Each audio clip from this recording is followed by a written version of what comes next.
जब हमने तयम्मुम कर लिया तो क्या हर तयम्मुम से नमाज़ पढ़ना दुरुस्त होगा, जायज़ होगा? जवाब ये है कि नहीं। उसकी तफसील ये है कि तयम्मुम तहारत की नीयत से या इबादत मक़सूदा की नीयत से किया हो तो फिर उस तयम्मुम से नमाज़ पढ़ी जा सकती है, हर नमाज़ पढ़ सकते हैं, तवाफ़ भी कर सकते हैं।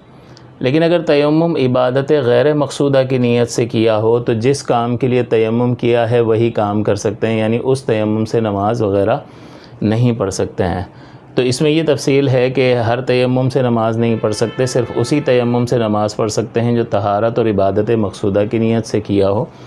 और अगर इबादत गैर मक़सूदा की नीयत से किया है तो जिस काम के लिए तयम्मुम किया है वही काम कर सकते हैं, उसके अलावा नहीं।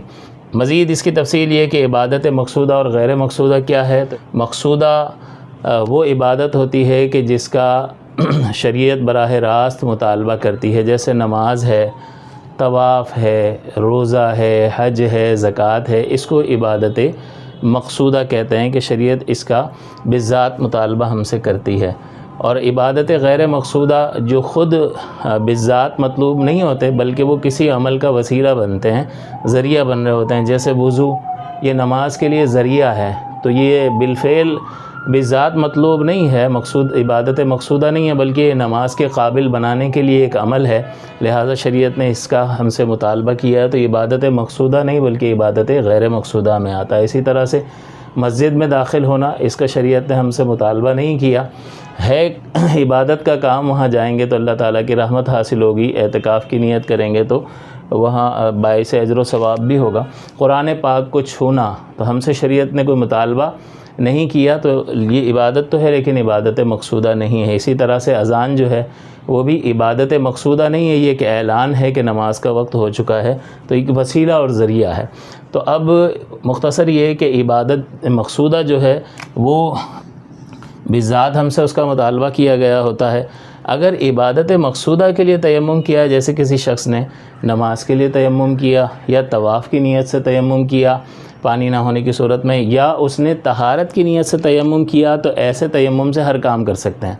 और अगर उसने मिसाल के तौर पे मस्जिद में दाखिल होने के लिए वज़ू किया था, तो अब इससे नमाज, इस तयम्मुम से नमाज अदा नहीं की जा सकती। किसी शख्स ने कुरान अज़ीम को छूने के लिए की नीयत से तयम्मुम किया था, तो फ़कत कुरान अज़ीम को छूने के लिए ये तयम्मुम काम करेगा, इस तयम्मुम से नमाज अदा नहीं कर सकते। इसी तरह से किसी शख्स ने अज़ान देने के लिए तयम्मुम किया था, तो सिर्फ़ अज़ान ही के लिए वो तयम्मुम काम आएगा, उस तयम्मुम से नमाज नहीं पढ़ सकते। लिहाजा हमें इन चीज़ों का ख़याल रखना चाहिए। वैसे आम तौर पर तो ऐसा ही होता है कि तयम्मुम की ज़रूरत हमें सफ़र वग़ैरह में, जहाँ पानी मैसर नहीं होता, तो नमाज ही के लिए दरपेश होती है। इन चीज़ों के लिए बहुत कम होती है, लेकिन बहरहाल बाज़ औक़ात ऐसा भी होता है कि पानी मैसर नहीं है और हमें कुरान की तिलावत करनी है और हमने तयम्मुम कर लिया और थोड़ी देर बाद नमाज का वक्त भी हो गया, तो फिर अगर इस ये तफसील मालूम ना हो तो वो शख्स यही समझेगा कि वो तहारत के साथ है, तयम्मुम तो किया हुआ और उसी से नमाज़ पढ़ लेगा, तो उसकी नमाज नहीं होगी, क्योंकि उसने तो